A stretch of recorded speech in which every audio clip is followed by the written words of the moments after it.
Hello and welcome to Comicstorian Weekly, the weekly show that we talk about comic books that came out this week that we've missed for roughly 3 weeks now. So we're not going to be talking about all of the comics. No, we are not because I don't have those open. Yeah. I know there were some really good ones. One that pops into mind right away, though, is the Beta Ray Bill comic. Oh, yeah, it was really good. That one was actually really good. I really enjoyed it. Taskmaster. Yes, Taskmaster. It's Taskmaster. He's the master of tasks.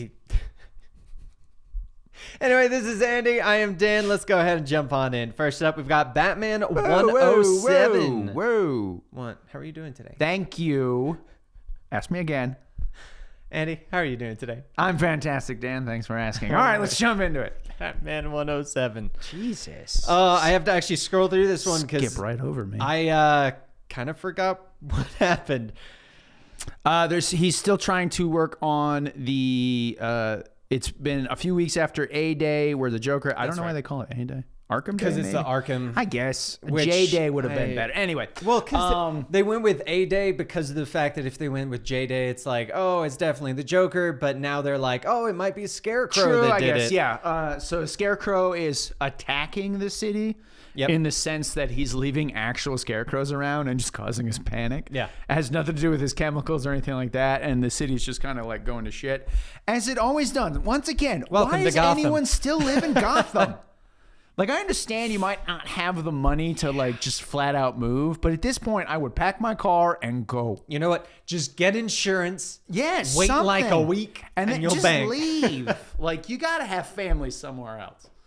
All right? I'm sorry. No one should be living in Gotham at this point. Yeah. Anyway, not the point. We have a lot with the Magistrate. Yep. Finally. Still kind of starting to catch steam or... get going or he's trying to convince him and be like, yeah, we can make this happen. They do mention, because I said, what is it? The security guard Mahoney seemed like he was Peacekeeper 01 or could possibly be Peacekeeper, and they kind of mentioned that guy you're looking for like the head of the Magistrate, Mahoney. So overall, I'm still very much enjoying Tynion's Batman run. I think it's quite good. I like the stuff with Harley Quinn deciding she's the new official sidekick. Yes, as Batman. She fights against Stabbo.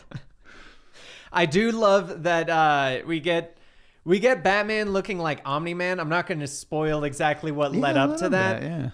I was just looking at it again, which for the record, if you're not watching the Invincible cartoon on Amazon Prime, you need to be watching that. It's probably so good. It's amazing right now. So I did love the backup in this one with Ghostmaker. I thought it was okay, honestly. I like it because we're finally like getting a story where it's Ghostmaker doing Ghostmaker things. Back when he was more normal Ghostmaker. Exactly. Not new family-friendly Ghostmaker. I do like when he saves Harley, though. Family friendly. Where he pops in the smoke and he's like, hey, come on. Yeah. He just comes out of the smoke. I was bored. Can we go do something? I do think that is really funny. No, I'm really enjoying this. Tynion's doing a great job with his Batman run right now. Also, if you did not read them during the weeks off, there is Batman, I believe 106, as well as Detective Comics, whatever the last one was, that had the Robin backups. Yes. And honestly, those Robin backups were good enough that you should buy the comic solely for that, because I am so excited for that entire series. I'm not sure if it began yet, but I think it's next I don't week. think it started yet. I could be wrong. But I don't think so. All right, next up, we've got Crime Syndicate number 2. So I went back and read number 1 as well, and this is just kind of an origin kind of story to the Crime Syndicate, showing kind of how they started, and this is leading into the first main story arc where they're fighting against Starro. This seems like... did you read this one? I did. Oh, okay, cool. There was only like 3 DC books I read this week, and this was one of them. Because Well, there was good, only 'cause like there were 4 that came out. This seems like... It doesn't seem like the same Crime Syndicate that first showed up in the New 52 during Forever Evil. It seems like they're doing a new... origin story for an alternate version of the Crime Syndicate. They're like updating it for present day. Yeah. Kinda. Now, I could also see this being the same universe where Amanda Waller shows up with her Suicide Squad from that. That could be What was true. the last event called? The Future State? Future State. No. Yep. Was it Future State? Yeah, Future State, then Infinite Frontier. Oh, I'm thinking Future's End was it. Yeah. I was like, wait, I thought that was a different one. Yeah. So I could see this being that universe. Mm-hmm. Even though technically it's supposed to be the same universe as the last one that they popped up in Forever Right. Evil, but I could see that being this being the setup for that, because in Suicide Squad we obviously have that version of the Suicide Squad, so Yeah. I could see that. I thought it was a good issue. It wasn't bad. It's Yeah. not my favorite comic that came out this No. week, but it definitely wasn't bad. It's funny seeing evil versions of the superheroes played out as like Well, normal versions of superheroes. yeah, though. because it's not really even straight up evil. They're not evil. Yeah, but Like, it's more of just they're heroes that do not care. Yeah, well, yeah. And they're like, oh, I am basically a god. I'm going to act like it, so don't mess with me. Yeah. I enjoyed it. Yeah, I think overall, I it's thought worth it was picking up. pretty If good, you've ever been interested in the Crime Syndicate, like I've kind of been, because I started reading after they were like a big thing, Forever Evil. I think That was when they popped up in the new 52. Yeah, I don't remember reading that one, but I've always been interested in the group. And this one was great because it does seem like a fresh start where you can get into the characters without having to go, okay, so who were they before? Right, or anything right. like that. This is the Snyderverse Crime Syndicate. Oh, God, no. Come on, I'm sweet. All right, next up, we've got Far Sector number 11.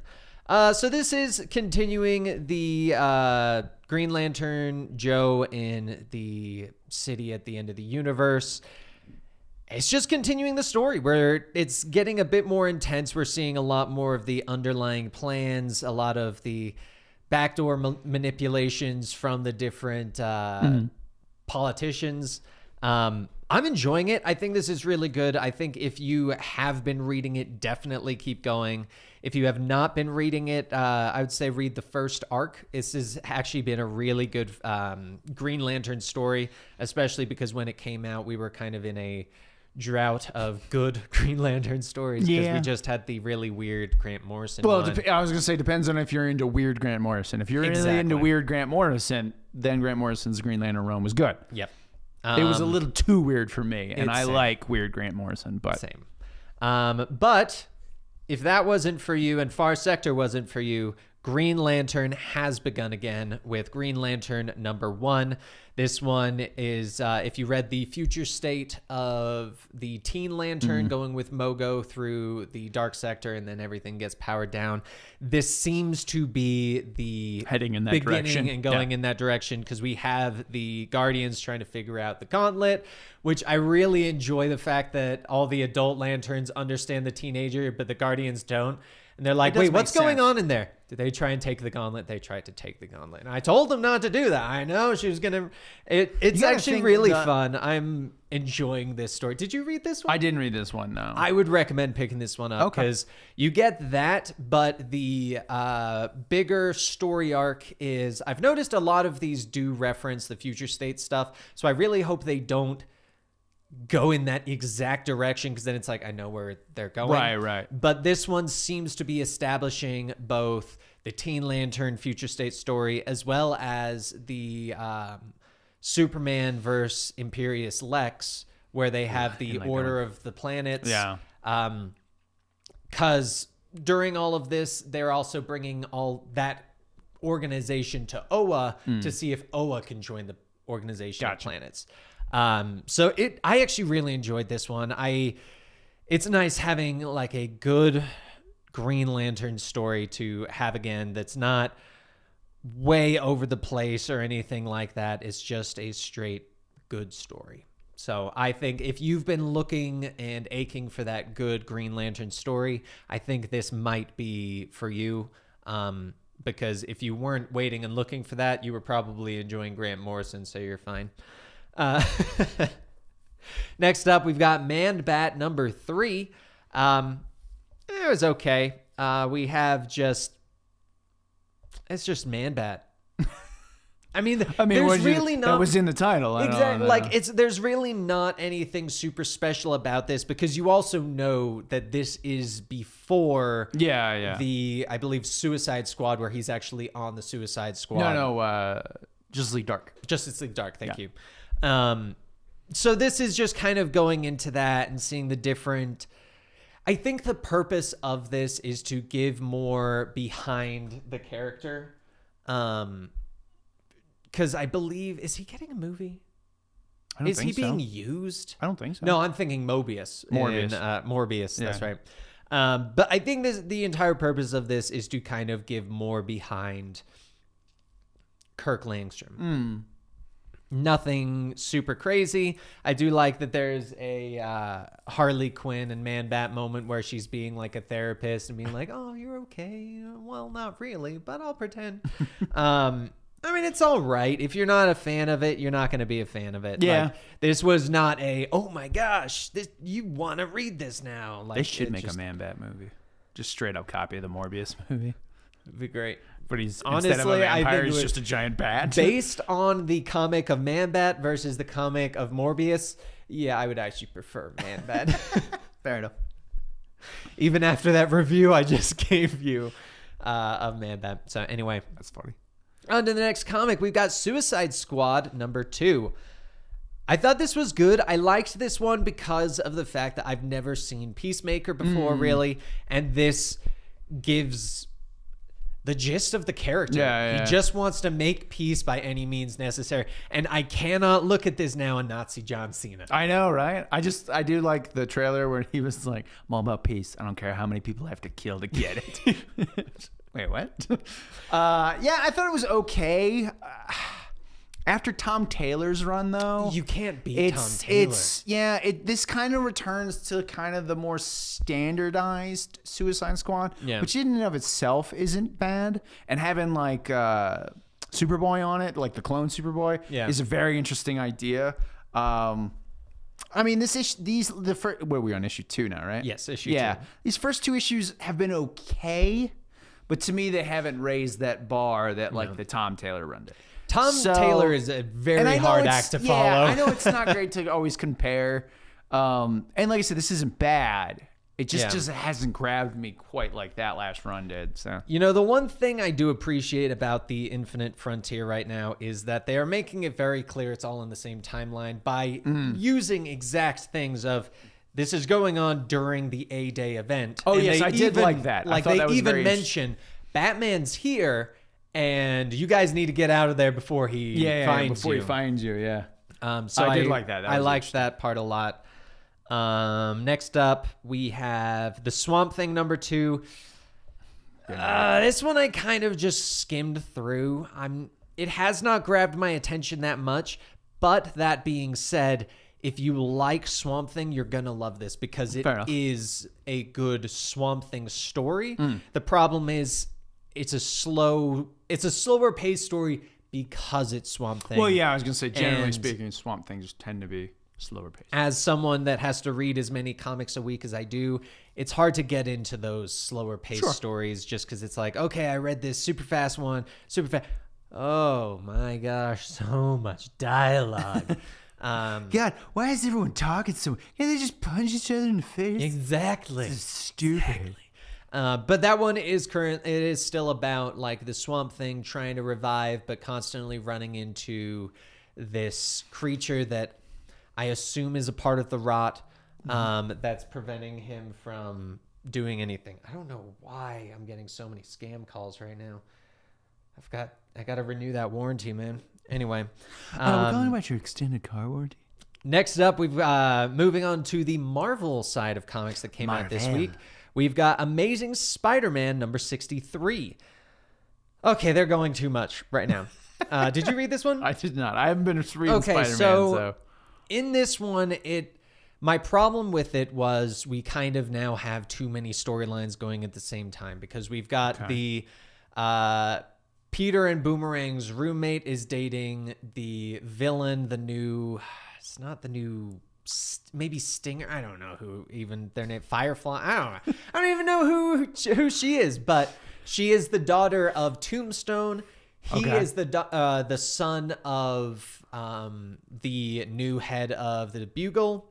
So it's like a Romeo and Juliet Tombstone and Robbie Robertson have a feud against each other, so we now get that against the kids it's like who Romeo have a and couple Juliet. together. Yes. Then we also have 3 Boomerang issues in, they're all gonna die. Exactly, we still have Boomerang and Spider-Man going for the tablets for the life thing. We've got Kingpin going with someone else to try and figure out Kindred and the the stuff. We've got The Peter. stuff. We've got Peter with the fancy streaming spider suit. It just felt like a little too much this time because the way that it ends is like so many things just collapsing on one to the point that I was kind of like, wait, why is this person here? Why is this person here? What the heck is going on? What is happening in this comic?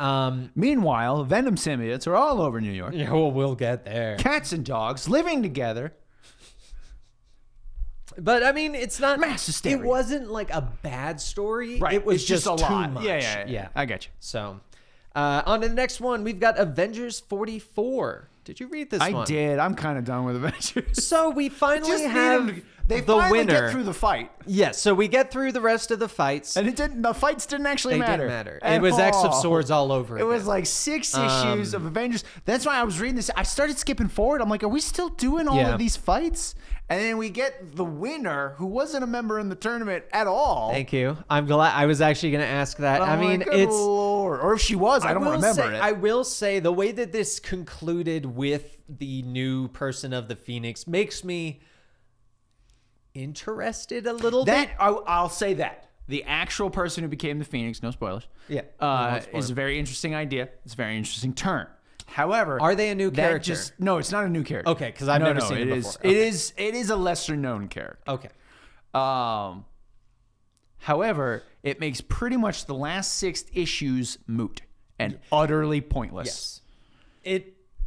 I have a feeling That's that my the issue with only thing that is going to come out of this tournament are the things that they said to each other during their fights. Sure, yes. During their reasoning. But you could have done that behind- in 2 issues. Exactly. Don't get me wrong, I love The Jason Aaron. I think only- Jason Aaron's a great writer. Yeah. I don't know what the thought process was with this. The only this arc. 2 fights that really mattered were Namor versus She-Hulk. Yeah. Or sorry, 3 fights. Namor versus She-Hulk, Red Widow versus doesn't matter because Sure. it was mostly just It was the Red Widow thing. Yeah. That's all that mattered. And Yeah. then the Black Panther versus Captain America. Which was a funny fight. That was a funny fight. It was interesting seeing like their different points of view, but Yeah. all in all, the event was kind of meh, but I am excited to see what comes out of this.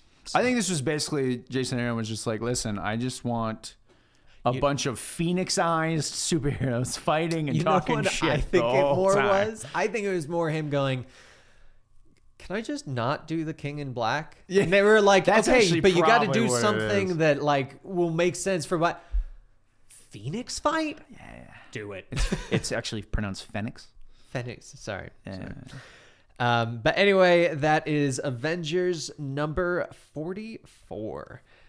Next up on The our art list. was really good. Yes, I do like the Especially if you like Phoenix-ized Avengers. art.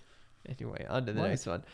Except we've got She-Hulk with a giant braid. Yeah, that But I anyway, that's understand. beside the Yeah, point. overall the designs are really good. Next up, we've got Excalibur number 20. So this was kind of the new... Oh, sorry. No, this is continuing It seems like a one-off the issue. Psylocke and Quanon Yeah. relationship, which I'm actually really enjoying that. Yeah. Like, I'm really enjoying the two of them kind of working together, but not being truly on the same They're page. not buddy-buddy, but they're like, yeah, we kind of shared a body and consciousness for a little while. Exactly. So I like None that. of your clothes fit me. Or We're- no, not my style. That's what she says. Yeah. Yeah. We've got Malice in this one. She is Yeah. kind of the main thing that they're dealing with, which if you read the previous issues, Malice is who took over Betsy's body for a little bit of time. It happens. I mean, not too much really happens, but I did enjoy it. Yeah, overall, it was kind of moving past that, like, we haven't always been great to each other. We've always, but you kind of have to come together and move past it. It's kind of basically what the point of the story was, it seemed to me. Pretty much. Yeah. Overall, I mean, I still enjoyed it. would As I've said from the keep beginning, reading it. Excalibur is is what I one of would my say. favorite books from the X-Men right now. Honestly, this story is making me really enjoy Betsy as a character a lot more. Yes. Yeah, Because I never really cared that much. yeah. I can see that. So, next up, we've got Immortal Hulk number 45. So this one, it's still super, super, super weird. Yeah. But it seems like something it is seems like finally we're getting to a happening. point finally, at Exactly. least. It seems like we're finally going, okay, let's conclude this 30, 40 issue arc that we've been maybe get to the harping point on. already. Because- It seems like we are getting to the point. Yeah. We've got a lot more Hulk stuff. I feel like we're finally getting into a point where I'm going to be happy with the Hulk. Because for the longest time now, I've been annoying, like, you've ruined one of my favorite characters. Yeah. So, not too also, much else the to body really say. horror in this comic is still top notch. Yeah. So if you're super into body horror, this is the book for you. And if you like art and crazy bodies where you're like, I'm not entirely sure whose body part we're looking at right now. right. This is Yeah. This is the book for you. I'll give him that. So that is Immortal Hulk number 45.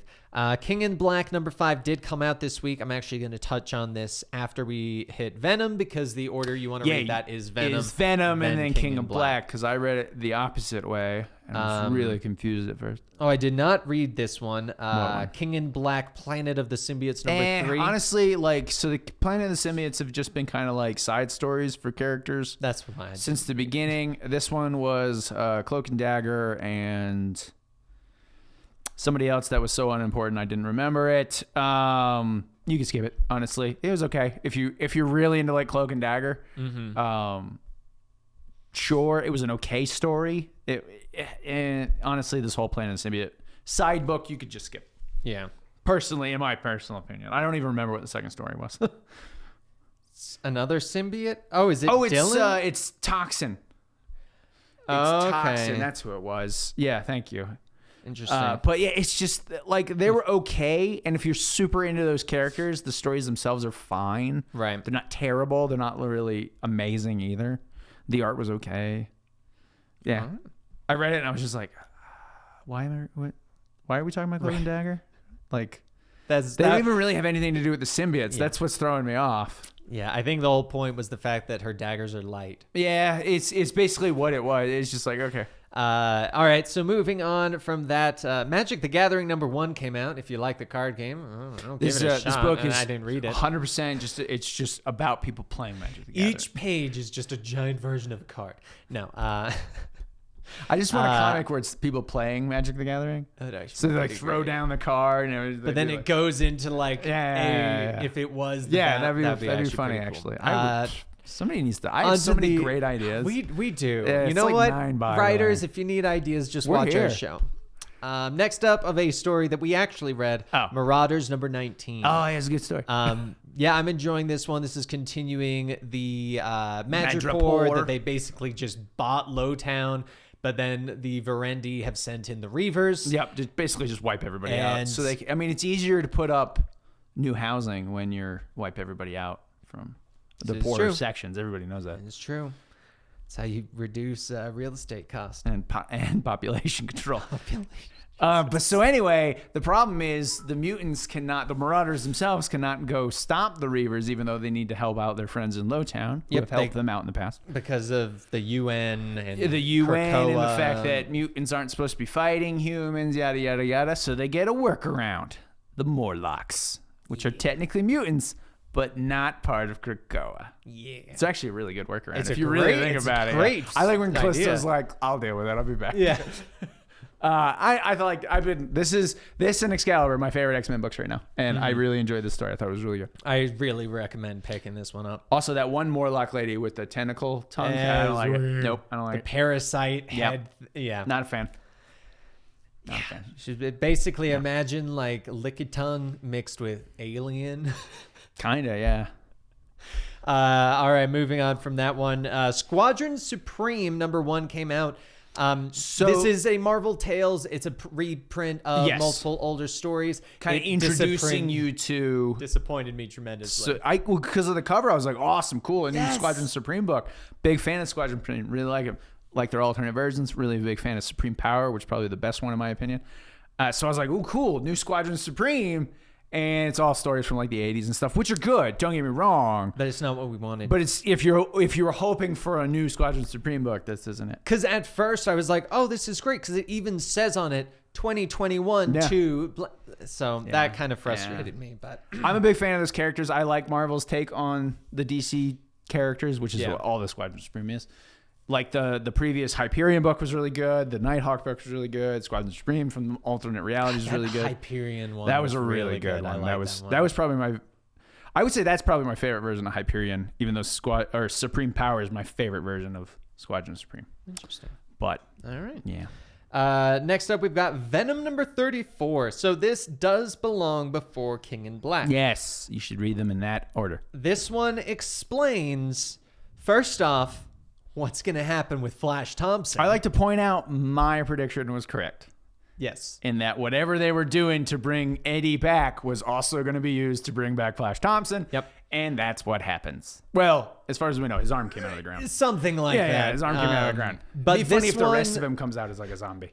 I'd be down. Zombie Flash. Anyway. So Zombie this Venom. one, if you read last time, we learned what the symbiote / God of Light was. Yes. Turned out it was the Enigma Force, Right. which turns you into Captain Universe. Is it Captain Universe? Captain Universe. Yeah. And even though at first I thought it was going to go into Dylan, it Yeah, goes to Eddie, Yeah. brings him back to life, and we have a Captain Universe Venom, which was badass and absolute beast mode. Yeah, so this book in and of itself, Venom, you should read before you read King of Black number Yep. 1. All right, or number 5. Now, getting to King of Black number 5. Captain Universe Venom wrecks No, that's in house. this one.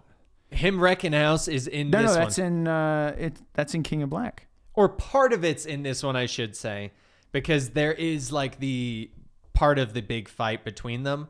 I will say of the That's two. King of Black. No, this you is sure? Venom. This is Venom. I'm confused. But yeah, basically it's a part 1 and part 2 of the same story. But I really enjoyed it. Oh, no, I remember now, because this is him wrecking house in the hive. That's right. And then he gets out of the hive That's right. and is wrecks house outside the hive. I really have been enjoying like just the growth of the relationship between Venom and Eddie. Yes. I don't know about you, but I'm actually really enjoying that. I like it. I'm just going to straight up include King in Black with this one. It is King in Black number 5, I believe. Yep. And then King in Black number 5 is they break out of the hive world kind of thing. They have And their just epic fight. Destroys like not even really a contest at that point. Which I'm glad, because Yeah. Captain Universe, the Enigma Force, is It's supposed to be the insane most power. powerful thing in the universe. I like the fact that he lifts Mjolnir, which throws Thor off completely, And the Silver Surfer surfboard. and creates then a giant fuses battle them. axe of them. Which makes no sense how you would No. shift the form of Doesn't, Mjolnir, yeah. but Yeah, it's still awesome. loved it. Yeah, it was really good. I And then think literally this- it's just Venom beating the crap out of Null. beating And the Null crap not out of even really Null, having. but then chance. also explaining kind of what's going to happen to Dylan Yes, from this, which I really liked. I don't want to go too much into it because I don't want to spoil a lot of this, because I was worried about how this was going to end. Because of how much they basically were just like, hey, King in Black, he's so powerful, he ripped Sentry in half.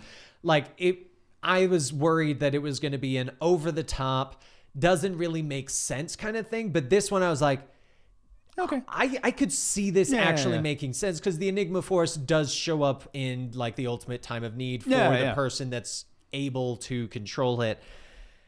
And then Eddie becomes So good. the King in Black. Yes. Which I thought was an interesting idea. I really like that idea, Yeah. especially considering the next big event is Extreme Carnage. I don't know what it's going to mean for Venom, though. Yeah. Because Venom has always been like the Lethal Protector, he's street level kind of thing. But now he's technically the symbiote god. I don't know. I do We'll like get that there. they removed the Enigma Force from Yes. him, though. Well, that makes sense. Because he just- otherwise, what's the point? he's the Sentry. Yeah. Again. But stronger. But way Technically. stronger. I thought it was a I thought it was fantastic good ending. Yeah. And I I like really the fact enjoyed that it. Flash is back. Yes. I hope he comes back as Agent something. Agent Anti-Venom, Venom Dragon. Venom Dragon. He can shift into a Venom Dragon. That was so cool. That'd be sweet. But fantastic story. I highly recommend picking it up. Very good. Great ending. So. The only downside I would say, because if you're just going to pick up King in Black, a lot of the actual plot development You need Venom. is in Venom. Like there's not really a question. You need to If you're going to to just Venom run King in and Black, King in Black. each issue you're going to be like, wait, when did that happen? Yeah. It happened in Venom.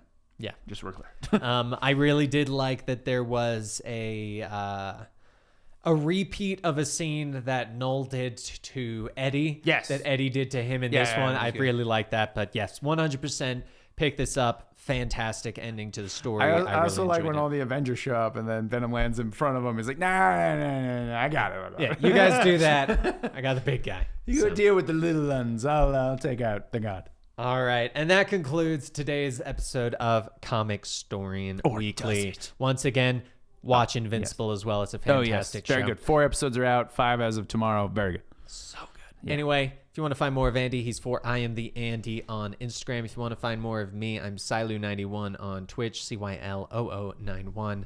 And we will see you guys next week. Bye.